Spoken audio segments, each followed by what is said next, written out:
La segunda etapa, que comprende el diseño de recolección y transporte de residuos sólidos urbanos, es el trazado del itinerario de recolección. Esto es el trazado de microrrutas y de rutas.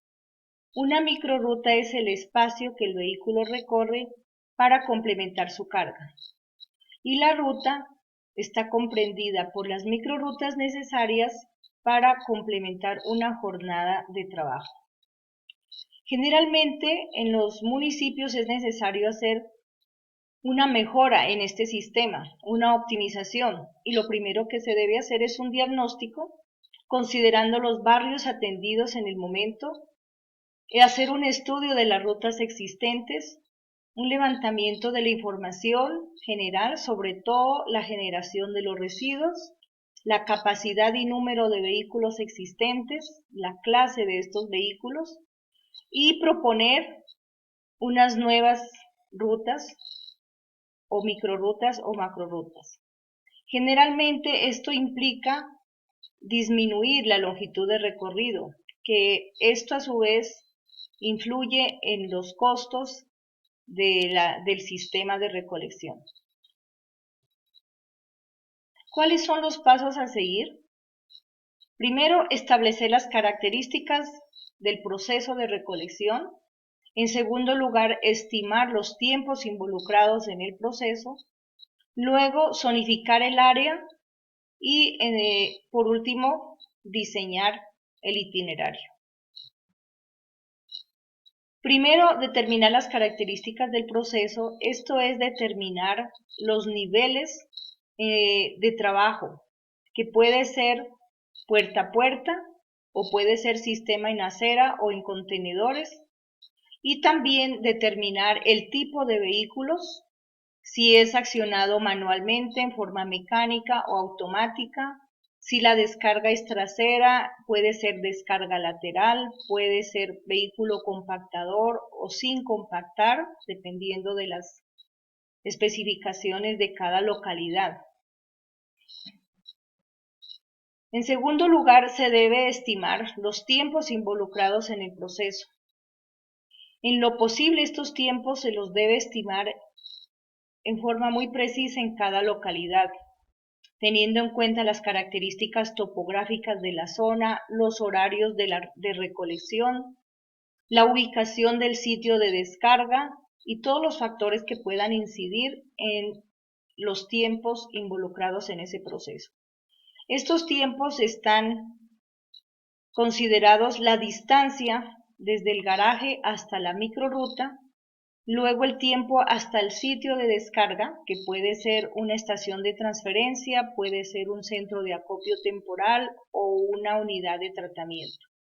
El tiempo que se tarda en descargar allí los residuos, los tiempos involucrados en el regreso a hacer nueva recolección y nuevamente a descargar, el tiempo desde el sitio de descarga hasta el garaje cuando ya se ha terminado la jornada. Igualmente se considera un tiempo muerto, que es un tiempo que pueden gastar los operarios para una reparación de una llanta, por ejemplo, o un contratiempo que puedan tener o tomar algún refrigerio. Se debe tener en cuenta la capacidad de los vehículos, el número de viajes, el rendimiento de la recolección. El rendimiento de la recolección puede ser muy variable dependiendo de la topografía del terreno, del tráfico. Todos estos factores inciden para determinar y realizar en forma adecuada el diseño. La tercera etapa es la zonificación, generalmente teniendo en cuenta las condiciones topográficas, si hay ríos, si hay grandes avenidas, sitios como por ejemplo zonas hospitalarias, zonas centros comerciales, zonas industriales o zonas residenciales, y se diseña el itinerario siguiendo unas convenciones, se plasma este itinerario en unos planos, en unos mapas muy precisos, de tal manera que el conductor los pueda seguir. se puede hacer uso de sistemas de información geográfica y tecnologías de control de vehículos. Para el diseño del itinerario se deben tener en cuenta unos criterios de trazado. Inicialmente son tentativos y luego al cabo de un tiempo, un año de prueba, se puede ajustar, o 6 meses puede ser, se hacen los correspondientes ajustes en la práctica y se deja ya un itinerario fijo. Entre los criterios es iniciar cerca al garaje y terminar lo más posible al sitio de descarga. En terrenos con pendientes variables, iniciar la recolección por las partes más altas. Diseñar el mínimo posible de cruces. También minimizar los cruces a la izquierda. Tener en cuenta que en las calles que no hay salida se puede hacer la recolección a pie, se puede poner contenedores allí, por ejemplo, o también que el vehículo dé reversa. Cuando se necesita hacer recolección en ambos lados de la calle, es preferible hacerlo en tramos largos, evitando hacer vueltas. También se debe considerar que no se traslapen las rutas, aunque existan límites comunes. Tener en cuenta las horas pico del tráfico y sobre todo para no recolectar en esas horas. Y procurar que las rutas estén balanceadas para que los operarios tengan el mismo grado de dificultad y las mismas condiciones de trabajo.